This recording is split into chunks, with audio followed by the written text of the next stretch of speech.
ತಲೆ ಕೆಡಿಸ್ಕೊಂಬೇಡ. ನೀ ಯಾಕೆ ತಲೆ ಕೆಡ್ತೀಯ? ಬಂದಾಗ ಎಲ್ಲ ಹಂಗೇನೆ, ಬಂದು ಸ್ವಲ್ಪ ದುಡ್ಡು ಬರ್ತಿದಂಗೆಲ್ಲ ಹಂಗೇನೆ ಹೇಳಿ. ಬಂದಾಗ ಒಂಥರ, ಬಂದ್ಮೇಲೆ ದುಡ್ಡು ಬಂದ್ಮೇಲೆ ಎಲ್ಲ ಹಂಗೆ ಆಗೋದು. ಹ್ಞೂ ಆಯ್ತು ಬಿಡು. ದುಡ್ಡು ಬಂದಾಗ ಒಂಥರ ಇರ್ತೀರಾ, ದುಡ್ಡು ಸೇರಿದ ಮೇಲೆ ಎಲ್ಲ ಒಂಥರ ಆಗೋತೀರಾ.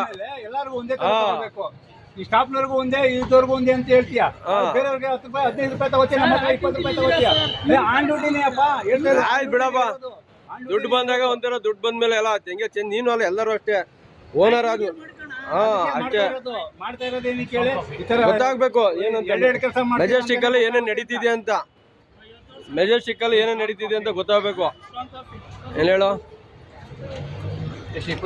ನಮ್ಮ ಮುಂದೆನೆ 20 ರೂಪಾಯಿ ಅಂತ ಹೇಳ್ತಾರೆ, ಪಕ್ಕದಲ್ಲಿ 15 ರೂಪಾಯಿ ಅದೇ ಹಂಗೆ ಹೇಳೋದು.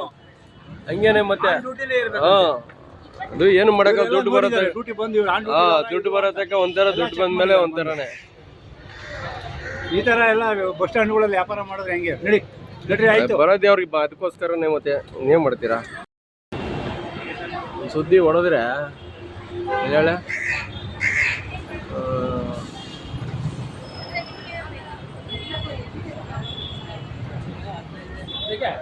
ಸ್ಟಾಫ್ನವರು ಅಂದ್ರು ಅವನು 20 ರೂಪಾಯಿ ಅಂತ. ಇಲ್ಲ, ಇಸ್ಕೊಂಡಿಲ್ವಾ ಅವನು?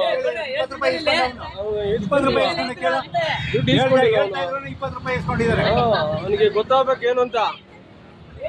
ಮೆಜೆಸ್ಟಿಕ್ ಅಲ್ಲಿ ಆಯ್ತು. ಅವನಿಗೆ ಬಿಡಿ, ಮಾಡ್ತೀನಿ ಬಿಡಿ. ಬೇಡ ಬರ್ರಿ, ಗೊತ್ತಾಯ್ತು ನಾನು ಏನ್ ಮಾಡ್ಬೇಕಂತ. ಇಲ್ಲ, ಈಗ ಬನ್ನಿ, ನಾವು ಮಾಡ್ತೀವಿ. ಬನ್ನಿ ಸಾರ್, ಬನ್ನಿ. ಅವನಿಗೆ ಬನ್ನಿ. ಯಾಕೆ ತಲೆ ಕೆಡ್ಸ್ಕೊಂತೀರಾ? ಅವನ್ನೆಲ್ಲ ಮಾಡ್ತೀವಿ, ಸುಮ್ಕಿರಿ.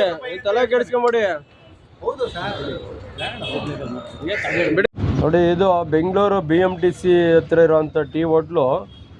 ಈ ಹೋಟ್ಲಲ್ಲಿ ದುಬಾರಿ ಹಣ ಅಂತ ಇದ್ದಾರೆ. ಜನಗಳಿಂದ ದುಬಾರಿ ಹಣ ವಸೂಲಿ ಮಾಡ್ತಿದ್ದಾರೆ.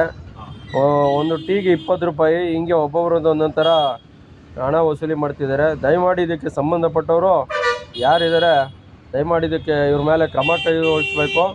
ಜೊತೆಗೆ ಇಲ್ಲಿ ಕರ್ತವ್ಯ ನಿರ್ವಹಿಸುವ ಚಾಲಕ ನಿರ್ವಾಹಕರಿಗೆ ಯಾವುದೇ ಅನುಕೂಲ ಇಲ್ಲ. ಇವರು ಮನಸ್ಸಿಗೆ ಬಂದಂಗೆ ಹಣ ವಸೂಲಿ ಮಾಡ್ತಿದ್ದಾರೆ. ದಯಮಾಡಿ ಇದಕ್ಕೆ ಸಂಬಂಧಪಟ್ಟಂಥ ಅಧಿಕಾರಿಗಳು ಇದ್ರ ನೋಡಬೇಕಾಗಿದೆ.